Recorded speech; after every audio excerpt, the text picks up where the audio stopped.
Existe um som que os guardiões do esquecimento não querem que você pronuncie. Não porque seja perigoso para você, mas porque é perigoso para eles. Durante séculos, esse conhecimento circulou em sussurros entre grupos que o cristianismo oficial preferia ignorar ou destruir.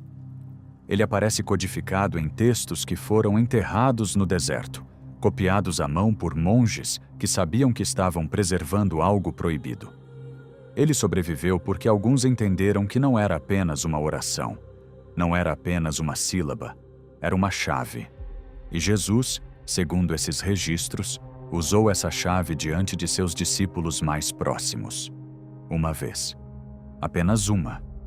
Quero te fazer duas perguntas antes de continuar. A primeira: por que a Igreja decidiu, no século IV, que certos ensinamentos de Jesus eram heréticos, se eles vinham dos mesmos círculos que produziram os evangelhos aceitos? E a segunda: o que acontece com um sistema de controle quando a consciência que ele aprisiona começa a vibrar na frequência errada para ele? Essas duas perguntas não serão respondidas de uma vez. Elas vão sendo construídas ao longo do que você vai ouvir agora. E quando a resposta vier, ela não vai soar como uma teoria. Vai soar como algo que você já sabia, mas não tinha palavras para nomear. Para entender o que Jesus demonstrou naquele momento, precisamos voltar a um mundo que a história oficial preferiu apagar. O século I da Era Comum era um caldeirão. O judaísmo estava fragmentado em dezenas de correntes: fariseus, saduceus, essênios, zealotes. E havia grupos que não se encaixavam em nenhuma dessas caixas. Grupos que entendiam a revelação de forma completamente diferente. Eles se chamavam de conhecedores, gnósticos, em grego, e tinham uma cosmologia que chocava os poderes estabelecidos. Para esses grupos, o mundo material não havia sido criado pelo Deus Supremo. Havia sido fabricado por entidades intermediárias, os arcontes, sob o comando de uma figura que eles chamavam de demiurgo. Um ser poderoso, mas limitado. Um ser que não conhecia a fonte. E o Deus verdadeiro, a mônada, o um sem nome, sem forma, sem necessidade, estava além de tudo isso, inalcançável pelos arcontes, inacessível ao sistema que eles construíram. Quando esses textos começaram a circular no século II e III, as autoridades eclesiásticas reagiram com violência intelectual. Ireneu de Lyon escreveu volumes inteiros tentando desacreditar esses ensinamentos. O Concílio de Nicéia, no ano 325, não foi apenas uma reunião teológica. Foi uma decisão política sobre o que o Império Romano precisava que o cristão acreditasse. Documentos foram destruídos, comunidades foram dispersadas, e certos ensinamentos de Jesus, que tinham sobrevivido em circulações paralelas, foram classificados como perigosos e eliminados, mas não completamente. Em 1945, um camponês egípcio escavando o solo perto da cidade de Nag Hammadi tropeçou em um jarro de cerâmica lacrado. Dentro, havia 13 códices em couro contendo mais de 50 textos gnósticos. O Evangelho de Tomé, o Evangelho de Filipe, a Pistis Sophia, o Apócrifo de João. Textos que haviam sido enterrados no deserto por volta do século IV, provavelmente por monges que tentavam protegê-los de uma destruição ordenada. Eles esperaram por nós no chão por mais de 1600 anos. Talvez você reconheça algumas dessas experiências. Você reza e a oração soa vazia, como se as palavras estivessem batendo num teto invisível e voltando para você sem resposta. Você tem momentos de clareza espiritual genuína, e depois, como se algo os interrompesse, eles desaparecem. Você sente um padrão se repetindo na sua vida. A mesma sensação de vazio, o mesmo peso emocional, o mesmo tipo de situação, voltando com outras roupas. Você experimenta culpa religiosa que não passa com oração, ansiedade que não cede com fé, uma espécie de distância de Deus que nenhuma doutrina consegue explicar de forma satisfatória. A explicação tradicional para tudo isso costuma ser: você não está orando direito, ou não tem fé suficiente, ou há pecado não confessado na sua vida. Mas e se essa explicação estiver errada? E se o problema não fosse a qualidade da sua fé, mas sim a direção para a qual sua oração está sendo enviada? Na cosmologia gnóstica, os arcontes operam como filtros. Eles existem nos planos intermediários entre a consciência humana e a mônada, o princípio divino verdadeiro.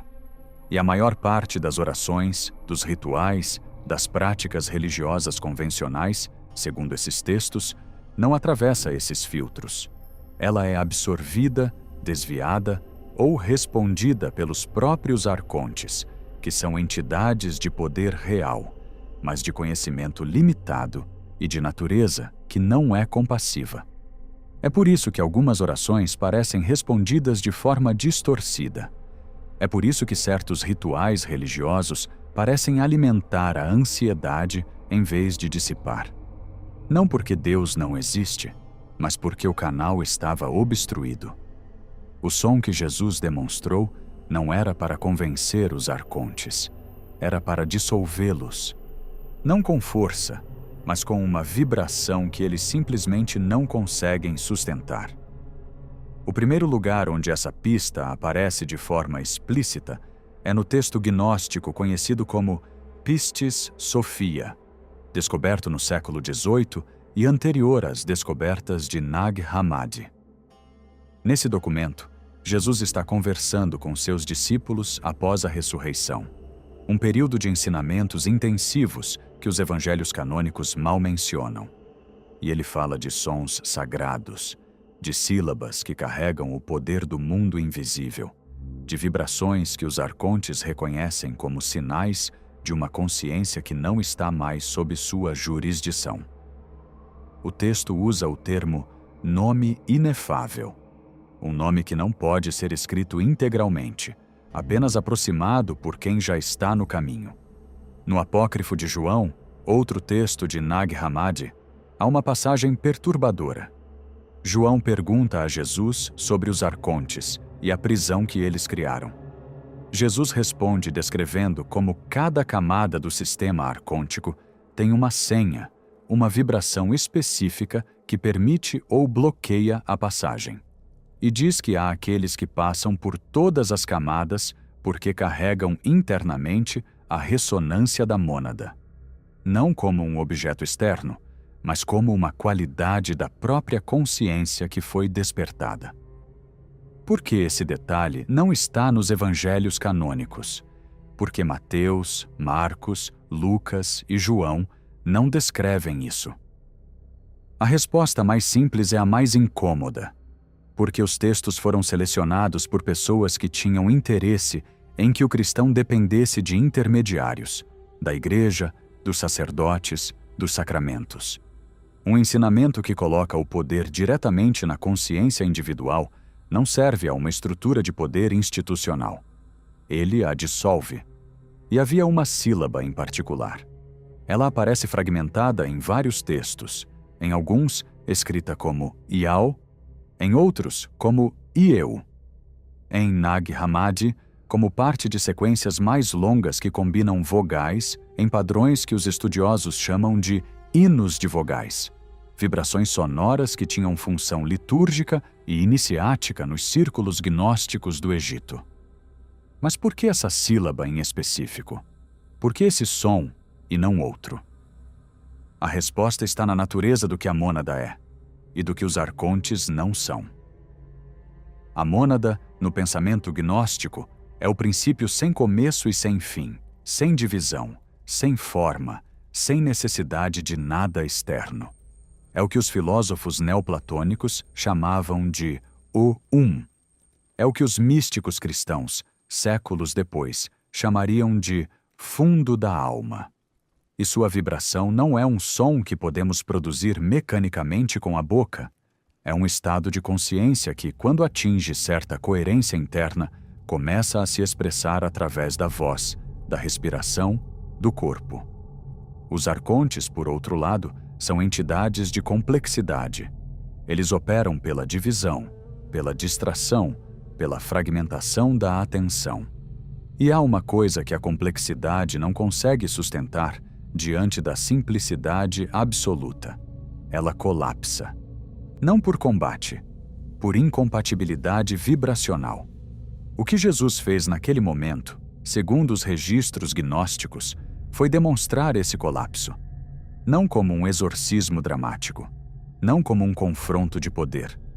Ele simplesmente entrou em alinhamento com a mônada, e os arcontes naquele campo não tiveram onde se sustentar. E o instrumento que ele usou para entrar nesse alinhamento foi uma combinação de intenção, de silêncio interno e de um som específico que vinha do centro. Não da garganta, não da mente racional, mas de algo mais fundo. Esse som tem 4 elementos, e cada um deles precisa estar presente para que ele funcione. O primeiro é o silêncio anterior ao som, não a ausência de barulho externo, mas a quietude intencional do pensamento. O segundo é a intenção direcionada para cima, para a fonte, não para fora, não para um ser antropomórfico no céu, mas para o princípio sem forma que está além de qualquer imagem que a mente possa construir. O terceiro é a ressonância no centro do peito. O som não começa na boca. Começa no campo de consciência localizado na região do coração e se expande para cima através da coluna, chegando à voz como consequência natural. O quarto é a entrega, o abandono de qualquer expectativa de resultado, qualquer necessidade de que algo específico aconteça. Porque a mônada não precisa de nada. E para ressoar com ela, você também precisa, naquele momento, não precisar de nada. Isso é o que faz o som colapsar os arcontes. Ele sinaliza uma consciência que saiu do campo de necessidade. E os arcontes só têm poder sobre quem precisa de algo que eles podem fingir oferecer. Vou te convidar agora a uma prática simples. Você não precisa estar em nenhum estado especial. Pode estar sentado onde você está agora, pode estar deitado, pode estar caminhando. A única condição é que você dê a si mesmo uns 2 ou 3 minutos de atenção completa ao que vem a seguir. Primeiro, relaxe os ombros. Deixa eles caírem naturalmente, sem forçar. Respira fundo pelo nariz. Não uma respiração de exercício, apenas uma respiração longa e consciente. E ao soltar o ar, deixa sair qualquer pensamento que estava mais ativo agora. Não precisa resolver nada. Não precisa entender nada.